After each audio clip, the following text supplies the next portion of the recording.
नमस्कार। आज की ये वीडियो 60 पार वालों के लिए है।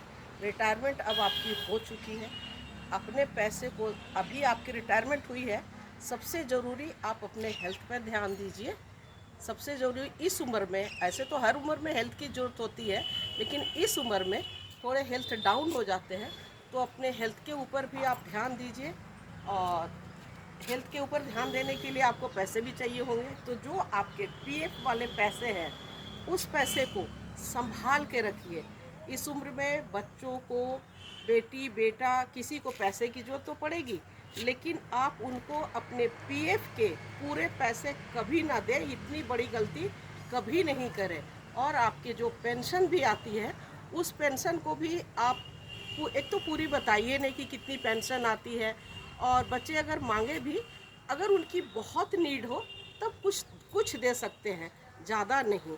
अगर अभी तक आपने गवर्नमेंट क्वार्टर में रहा हुआ है जॉब करने के दौरान, या किराए के मकान में रहा है कि बच्चों को बनाने के लिए, उनके करियर बनाने के लिए, तो अब आप किराए के मकान में नहीं, जो आपके पीएफ के पैसे हैं उस पैसे से एक छोटा सा ही सही अपने लिए मकान बनवा लीजिए।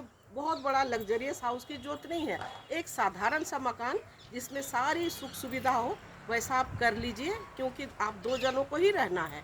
और अगर मकान नहीं बनवा सकते तो एक छोटा सा फ्लैट ले लीजिए, ताकि आप सुख से उस घर में रह सकें। भूल से ये मत सोचिए कि अब तो मेरे बेटे बेटी सेटल हो चुके हैं, बाहर है, मैं उनके साथ ही रह लूँगा। इतनी बड़ी गलती कभी नहीं करिए। हाँ ठीक है, आप उनके साथ जाइए, उनके आपके बच्चे तो आप जाइए, जाएगा कौन?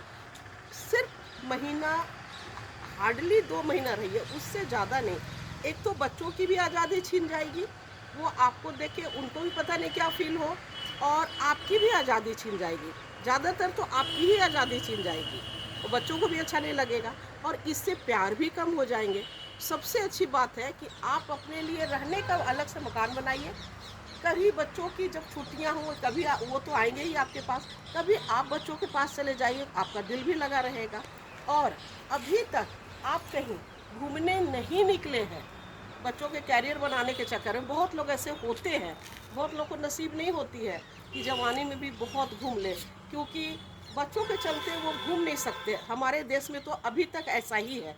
अब ये उम्र है कि आप रिटायर कर चुके हैं, वाइफ हस्बैंड दोनों अभी तक जहाँ नहीं घूमे हैं, दोनों वाइफ हस्बैंड कहीं निकल जाइए घूमने के लिए, और एक ग्रुप बनाइए अपने एज ग्रुप का। अकेले बहुत दूर मत जाइए, 2 वाइफ हस्बैंड अकेले बहुत दूर मत जाइए, आसपास ही घूमिए फिरिए। और दूर अगर जाने का है तो अपने एज ग्रुप से, अपने एज ग्रुप के साथ ही निकलिए। और बच्चों का ये मत करिए कि वही ले जाएंगे, उनके पास टाइम भी नहीं है, वो क्या करेंगे, अपने कैरियर बना रहे हैं। तो अपनी शौक जो अब तक आपने नहीं करी है वो ज़रूर पूरा करिए। अपने हेल्थ का बहुत ज़्यादा ध्यान दीजिए, बहुत ज़्यादा। आप कहीं घूमने भी जाते हैं तो अपनी साथ में दवाइयाँ रख लीजिए। जो जो हेल्थ इशू है वो डॉक्टर को भी दिखाइए, टाइम टू टाइम आपके जो डॉक्टर हैं वो आपको अच्छी तरह से बताएंगे, अच्छी तरह से दवाइयाँ लीजिए।